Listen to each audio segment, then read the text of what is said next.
Hello everyone, আমি আজকে আরেকটা ভিডিও নিয়ে চলে এসেছি আপনাদের সামনে। এখানে যে দেখতে পাচ্ছেন এগুলো রসগোল্লা নয়, এগুলো হচ্ছে আমি ক্লে তৈরি করেছি এবং এই ক্লে দিয়ে গয়নাও তৈরি করেছি। তবে আজকের ভিডিওতে গয়না তৈরি থাকবে না, গয়না তৈরির ভিডিওটা আলাদা আমি তৈরি করেছি। ভিডিওটা অনেক লম্বা হয়ে যাবে, সেই জন্যে খুব সুন্দরভাবেই তৈরি করেছি গয়নাগুলো।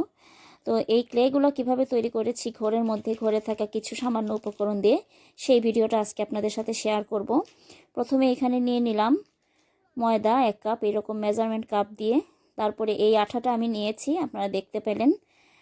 এখানে আমি আঠা দিব, প্রথমে 2-3 টেবিল চামচ পরিমাণ দিয়েছি। তারপরে যখন মথে নেওয়ার জন্য যখন আমি গেলাম, তখন দেখা যায় যে এখানে আরও আঠা লাগবে। এটা আন্দাজ মতো, একটু চুপসে যাওয়ার মতো হবে।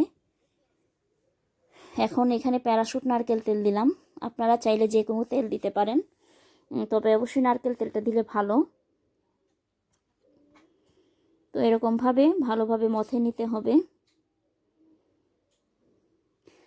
ভিউয়ার্স, আমার এখানে আরেকটু তেল লাগবে।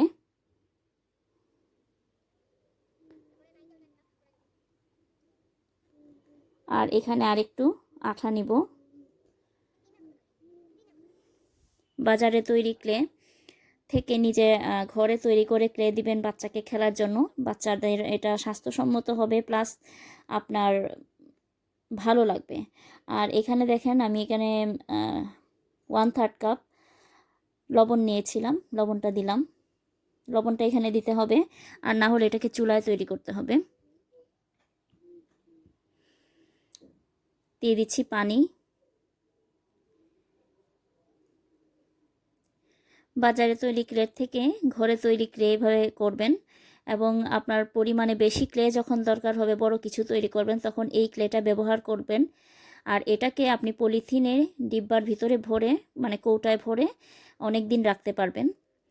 তো আমি এই স্বপ্ন থেকে কিনে আনছিলাম কিছু পলিথিন, মানে এগুলা আঠা দেওয়া পলিথিন, সেইগুলাতে আমি সংরক্ষণ করেছি। তো এরকমভাবে ডো তৈরি করে নিলাম। ডো তৈরি করে এগুলাকে আমি কালার মিক্স করব, অথবা আপনি এই অবস্থায়ও পলিথিন দিয়ে মুড়ে রাখতে পারেন। যখন কাজ করবেন তখন আপনি ইচ্ছা করলে কালার মিক্স করতে পারেন, যে কোনো টাইপের কালার আপনি নিতে পারেন।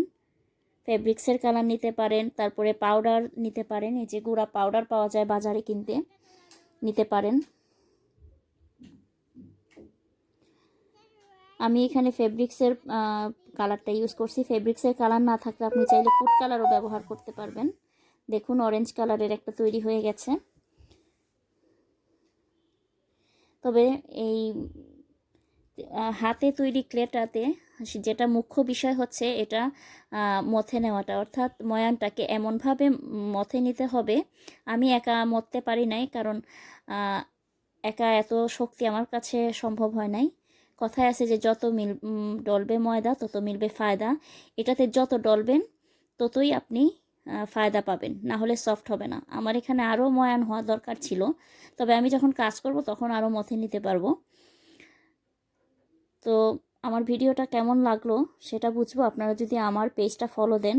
এই ধরনের আরও ভিডিও নিয়ে আসবো। আর নেক্সট ভিডিওতে থাকবে এই ক্লে দিয়ে আমি গয়না তৈরি করেছি, সেটা নেক্সট ভিডিওতে আমি গয়না তৈরি করব এই ক্লে দিয়ে। সেই পর্যন্ত সবাই অপেক্ষায় থাকবেন, আর তার মধ্যেই সবাই ফলো দিয়ে রাখেন আমার পেজটাতে। আর এগুলাকে আমি এখন জারে ভরে রেখে দিব সংরক্ষণ করে। তো সবাইকে ধন্যবাদ।